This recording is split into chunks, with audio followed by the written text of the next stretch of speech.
E aí galera do canal, tudo bem com vocês? Meu nome é Caluan e vamos para mais um vídeo aqui do Cadê o Amor? Solta a vinheta.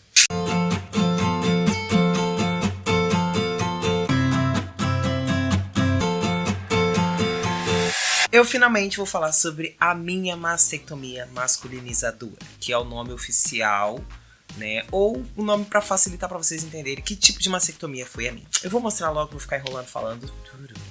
Vejam bem. Tá todo mundo vendo? Esses são os meus mamilos.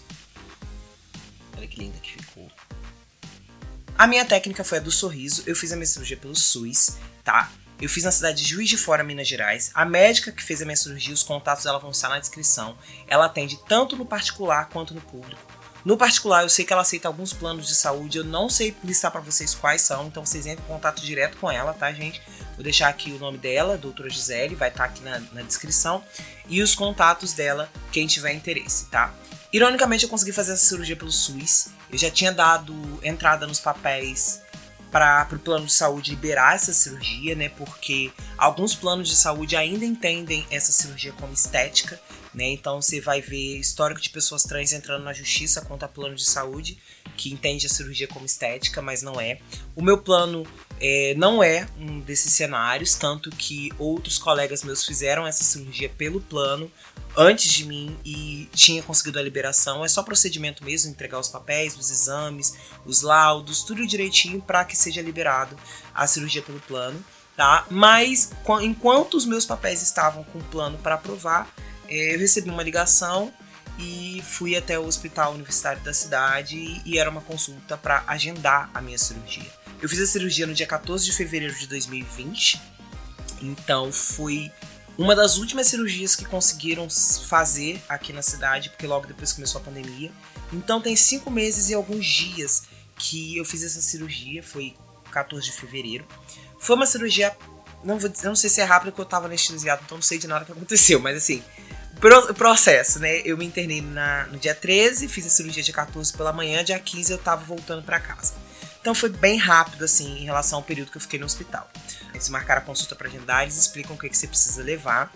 E basicamente é uma meia antitrombose, um colete. Então esse colete você usa por cerca de 30 dias depois da cirurgia. Você já sai com o colete e você vai ficar usando ele por esse período. Só tira mesmo para tomar banho. Como vocês podem ver, é uma cicatriz bem fininha, eu acho. Vem até aqui, junta no meio, tá? Não é toda a técnica de sorriso que junta no meio, depende do formato das suas mamas, do tamanho da mama, mas enfim, a minha precisou juntar no meio. Minhas auréolas e os meus mamilos foram reconstruídos, tá? Porque eles eram bem maiores, tá? E essa técnica pra mim tinha que ser essa porque eu tinha muita mama, então não era uma opção fazer aquela que é só o corte da auréola. A pele negra tem um processo de cicatrização diferente, que pode dar queloides e tal, então você precisa seguir as orientações médicas, tá? No caso, eu utilizo óleo de girassol, tá? Na cicatriz e no mamilo. No dia que eu fui internado, quando eu cheguei, a pessoa que fez o meu cadastro, ela perguntou o meu nome social, meus pronomes e qual enfermaria que eu preferia ficar. Eu achei essa pergunta muito importante, muito válida, porque as pessoas tendem a assumir que todo mundo que quer fazer uma mastectomia é um homem trans. Ela me perguntar qual enfermaria que eu queria ficar, eu achei muito importante para validar a existência de pessoas não binárias, que é o meu caso. Então, no caso, eu não fiquei na enfermaria masculina, eu optei ficar na enfermaria feminina. E eu achei que eu fosse ter problemas na enfermaria feminina porque era no SUS, então não era um quarto particular, né? Era um quarto compartilhado com outras pessoas. Mas foi bem bacana, assim que eu cheguei no quarto, botaram o meu nome, né?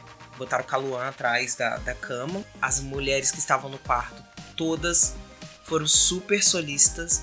Tanto as pacientes quanto os acompanhantes, todo mundo tentou me ajudar o tempo todo. Porque é uma cirurgia que eu não tinha direito a acompanhante, né? Eu tinha mais de 18 anos, não tinha direito a acompanhante. Minha mãe e meu pai só entravam no horário de visita, então os acompanhantes das pessoas que estavam em situação das pessoas que precisavam de acompanhante, todo tempo perguntando se eu queria alguma coisa, se eu queria, sabe? Foram muito solícitos, eu achei muito bacana. E o mais interessante foi o momento de um acompanhante que ele começou a falar com a paciente, que era a esposa dele, que que minha mãe era uma desnaturada, tipo, que tinha me abandonado lá, não tava comigo.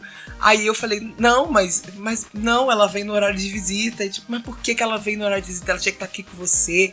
Você só tem 15 anos. Aí eu, não, moço, eu tenho 28. Ele achou que eu tinha 15 anos. Eu falei, ah, tá, agora tudo se esclarece. Por que tava todo mundo tão preocupado comigo? Mas a culpa foi minha. Eu fui com a meia do Mickey e com uma camisa de gorrinho de alienígena. Então, veio psicóloga do hospital conversar comigo, sabendo se eu tava bem. Toda hora vinha enfermeiras perguntando. Enfim, foi um processo bem, bem legal. Quando a gente chegou também, tive uma entrevista com a nutricionista do hospital. Então, pra saber se você tem problema com açúcar, problema com diabetes, né? Sal, pressão, aquela coisa toda. E eu informei que eu era vegano, então também tomaram esse cuidado na maioria das vezes. Teve vezes que veio comida com carne e tal, mas foi tranquilo, assim, conversando com as enfermeiras, resolveu bem rápido. Eu acho que por tudo isso, por esse acolhimento, esse sentimento de acolhimento mesmo que eu tive pela equipe do hospital, pelos pacientes que estavam no mesmo quarto que eu, um sentimento tão unido mesmo, tão de acolhimento, que eu mantive a tranquilidade o tempo todo. Quando você vai pra mesa cirúrgica, né, você já tinha levado, no caso, a meia antitrombose e o colete, então quando eu saí do centro cirúrgico, ele já saí, quando eu acordei, né, eu já estava com a meia e com o colete. E a primeira coisa que eu disse foi, eu tô com fome. Porque você faz jejum do dia anterior até o horário da cirurgia. Então minha cirurgia era 7 horas da manhã, desde 10 horas da noite eu não podia comer nem beber água. A minha médica o tempo todo também muito solícita, veio conferir e tal, os estudantes dela, né, que também acompanharam a cirurgia, porque é um hospital universitário. Os cuidados que eu tive que fazer, né, eu fico usando dreno, por isso que eu tenho aqui, ó, pontinho, aqui. Isso aqui eu acho que dá pra ver melhor, aqui, ó, um pontinho aqui. Que era onde ficam os drenos, então eu vou pra casa com os drenos. Aí eu fui pra casa no sábado, fiquei domingo. Segunda-feira, segunda ou terça eu voltei. Não, foi segunda. Segunda-feira eu voltei no hospital pra tirar os drenos. Os drenos pra mim é a pior parte. É a pior parte, porque onde você vai, você tem que estar com aquele dreno. Você vai ao banheiro, vai beber água, né? Basicamente você não fica levantando, você não fica dançando muito não, né? Você fica deitado, só levantava mesmo quando tinha que ir ao banheiro. Mas o dreno incomoda, ele dá um nervoso, você sente que tem uma borracha ali, sabe? Então dá um nervosinho. Mas a cicatrização eu não tive dor, não tive nada. Pouquíssima sensibilidade aqui eu tenho, tá? Então assim, não é pra você vir dar peteleco não, se me encontrar na rua. Mas eu tenho sensibilidade, eu sinto, mas pouco. Na parte, no corte mesmo, eu utilizava durante os primeiros 30 dias uma fita microporosa. E nos mamilos era óleo de girassol, aí botava a gaze e aí fechava com colete. Porque a única limitação mesmo que você fica depois desses 15 dias, que você vai continuar usando colete por 30 dias, tá, gente? Mas a única limitação é que você não pode fazer isso aqui. Você não pode levantar o braço acima do teu ombro, né? E nem pegar peso, nem fazer esforço. Eu entrei na fila do SUS pra fazer essa cirurgia no ano de 2015, gente. Em 2015, eu entrei na fila do SUS pra mastectomia, essa aqui, que eles chamam de mastectomia masculinizadora. Eu tinha uma mama muito vantajosa, então eu estava na fila no SUS para fazer a redução da mama. Inclusive estava me dando problema de coluna, não sei se vai dar para ver aqui, mas eu tenho quase que um ovo aqui nas minhas costas, né, de tanto andar encurvado por causa do peso. Quando eu consegui a minha primeira consulta com a cirurgia plástica, eu não fazia terapia hormonal. E o processo transexualizador pelo SUS, você tem que estar fazendo terapia hormonal. E aí chegou o grande porém. Calu, você sempre falou que não queria fazer terapia hormonal. Por que você está fazendo terapia hormonal? Porque para fazer pelo SUS você precisava estar em terapia hormonal. Então eu falei, ok, é a chance que eu tenho, eu vou fazer terapia hormonal. A médica desse centro estava fazendo meu acompanhamento e eu expliquei para ela, olha, eu sou uma pessoa não binária.